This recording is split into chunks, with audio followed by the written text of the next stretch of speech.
Well, howdy do, buckaroos. I've got one here I had before from Boulevard, from their tasting room collection. Comes in a mixed 12. The tasting room was once the only place you could sample, to look at the beer while I'm talking. You could sample, the test beers are, start itching, sorry about that. Test beers our brewers were working on for potential release. Now we're bringing you these fledgling brews in our sample 12 and asking for your opinion. So there we go. 5.7%. I didn't look up any other specs on this. I wanted to come at it kind of blind. It does say on the bottle, an ale, black pale ale, an ale that looks like a porter but tastes more like a pale ale. What sort of dark art is this? It's black. It's pale. I know, it makes your head hurt, doesn't it? The aromas are interesting. 5.7%. It has a best buy date of 2/22 of 16, so I guess I'm getting this fairly fresh to have that date so far out. Aromas are rather interesting, actually. Trying to place them. It's very herbal on the nose. Nice head. It pours very nice.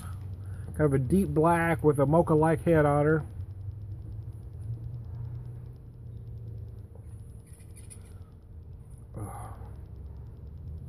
It's not a black IPA, it's a black pale, so I mean, I guess it shouldn't be extremely hoppy, and it's not.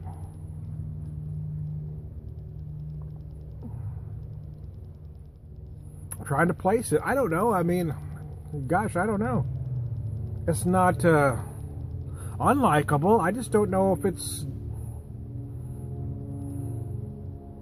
distinguishable from anything. I don't know. I don't know.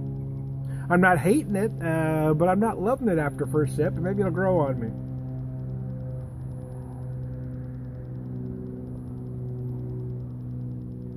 Yeah, I don't know that it's flawed.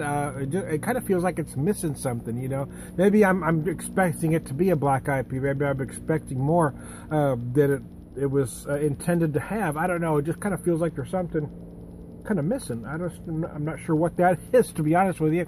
I'm not sure if it's on the malt end or the hop end, but it feels like something's just not there. It's kind of a light to medium bodied. I'm not going to go full medium bodied on it. It is very easy to drink, and it's likable. That's the thing, I guess. It depends on what you're looking for, I suppose. Yeah, it is likable. It might be one of those beers you could give folks that don't think they like dark beers because it isn't heavy. It doesn't have big, bold flavors on any level whatsoever.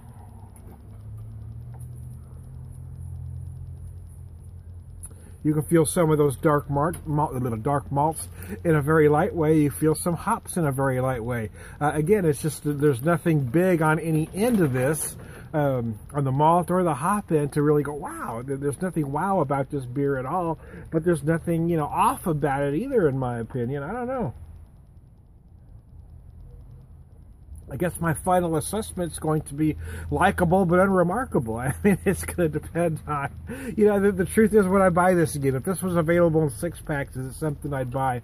I might again just to give it another look. And again, that's going to depend on the price. I would gladly buy this at $7 a 6-pack. I don't think I'd touch it at $9.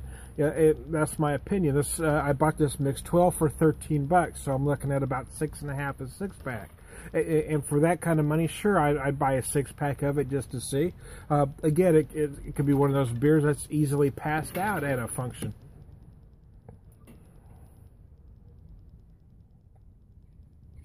But again, at $9, thanks, Large.